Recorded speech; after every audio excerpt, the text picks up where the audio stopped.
জামাতের প্রস্তুতি কিন্তু বিএনপির চেয়ে বেশি। এই যে প্রচারণার কথা বলছি, উৎসবের আমেজের কথা বলছি, এবং সবশেষে গোলাম মাওলা রনি যেটি যুক্ত করলেন যে আসলে একেবারে রাজপুরুষ জনাব ডক্টর ইউনূসকে বললেন, কারণ তিনি আসলে হাসতে পারছেন, তিনি আসলে সবকিছুর একটা সন্নিবেশ ঘটাচ্ছেন, এবং এই যে গণতান্ত্রিক ব্যবস্থায় ফিরে যাওয়ার ক্ষেত্রে বা একটা গণতান্ত্রিক দেশ দেখার ক্ষেত্রে ডক্টর ইউনূসের ভূমিকা অপরিসীম হয়ে থাকবে, এমনটাও তিনি বলতে চাইলেন।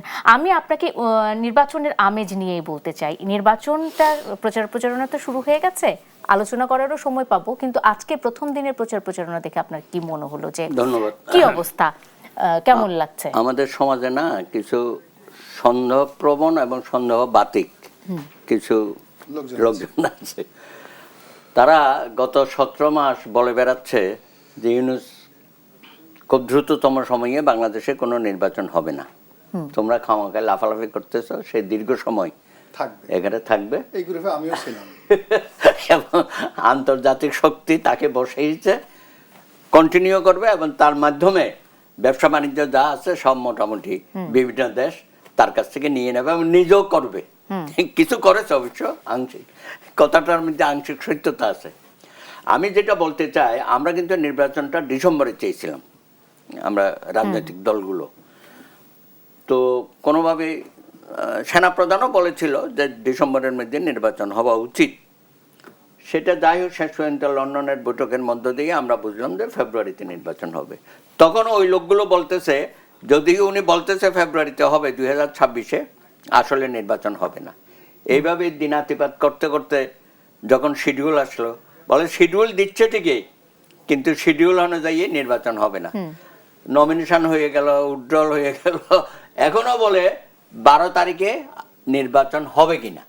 এই যে সন্দেহবাতিক লোকগুলো কিন্তু বসে নাই, তারা তাদের মতো প্রচার করে যাচ্ছে, এইখানেও করছে। কিন্তু এত সন্দেহ কেন সুব্রত দা? আমি যদি জিজ্ঞেস করি যে সন্দেহ কেন, অনেকেই এইসব প্রচার মানে সংশয়টা কেন কাটছে না? যুক্ত হয়ে গেছি।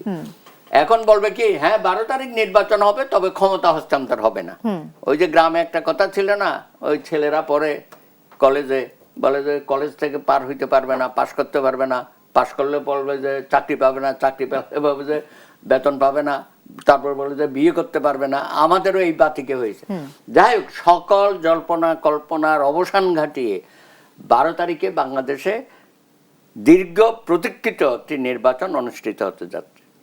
সমস্ত দল যারা পার্টিসিপেট করেছে, 50-এরও অধিক সংখ্যক দল, যদিও আওয়ামী লীগ এই নির্বাচনে অংশগ্রহণ করতে পারছে না, বা তার সাথে যারা ছিল অ্যালিস 14 দল, তারও কেউ কেউ নাই। তারপরেও আমি মনে করি প্রার্থী সংখ্যা যথেষ্ট হয়েছে, এবং প্রচারণা কিন্তু শুধু যে আজকে শুরু হয়েছে তাই না। আমি কিন্তু 3-4 মাস আগেও যখন গ্রামে গঞ্জে গেছি, জামাতে ইসলামী কিন্তু সবার আগে প্রচারে নেমেছে।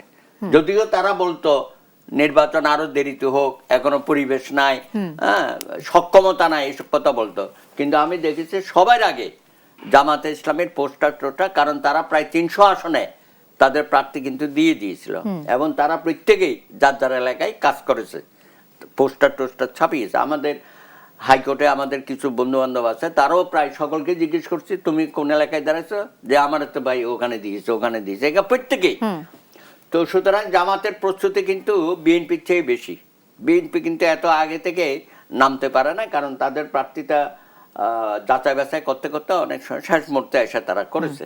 তারপরেও আমি মন্দের ভালো বলি কেন, বিগত নির্বাচনে কিন্তু এত দ্রুত সময়ে প্রার্থী বাছাই হয় নাই, আমার অভিজ্ঞতায় আমি যেটা দেখেছি। এইবার কিন্তু সেটা মোটামুটি সব দলই করেছে। তারপরে তো জোট ভাঙা, জোট গড়া, এগুলো অতীতেও আমরা দেখেছি।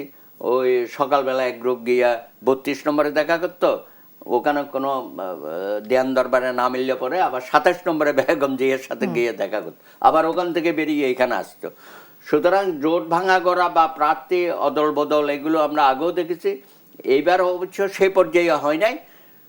আমরা যাদেরকে মনে করেছিলাম এনসিপি, প্রথমে আমরা বলেছিলাম যে ভাই তোমরা এই আন্দোলনে তো অগ্রভাগে ছিলে, অনেক ত্যাগ তিতিক্ষা দিয়েছ, হয়েছে তোমাদের, আহত হয়েছে, নিহত হয়েছে, শিশুদের হত্যাকাণ্ডে সম্পৃক্ত করা হয়েছে, এগুলো বলেছেন যে তোমরা একটু ভ্যানগার্ড হিসাবে থাকো, এত দ্রুততম সময়ে রাজনীতির মধ্যে তোমাদের সম্পৃক্ত হওয়াটা ঠিক হয়নি। কারণ অতীত অভিজ্ঞতা আমরা বলি 52 থেকে যারা আন্দোলনে ছিল, নেতৃত্ব দিয়েছে, তাৎক্ষণিকভাবে রাজনৈতিক মধ্যে গিয়ে যাওয়া, এমপি হওয়া, মন্ত্রী হওয়া এইসব ছিল না। কিন্তু এইবারে আমরা সেটা দেখলাম, এবং এর পেছনে কিন্তু মাস্টার মাইন্ড হচ্ছে প্রধান উপদেষ্টা, তিনি উৎসাহিত করেছেন। তিনি একদিকে বলে ছাত্ররা আমাকে নিয়োগ দিয়েছে, আর আমি তো দেখলাম যে নিয়োগ তো রাষ্ট্রপতি দিয়েছে, আবার তার অধীনে গিয়ে শপথ নিলেন। সুতরাং আপনার কথার মধ্যে ইমব্যালেন্স ছিল প্রথম দিকে। তা এখন তো বলতে যে ওনার যে হাস্যোজ্জ্বল ছবি আমরা দেখি, অসাধারণ। আমি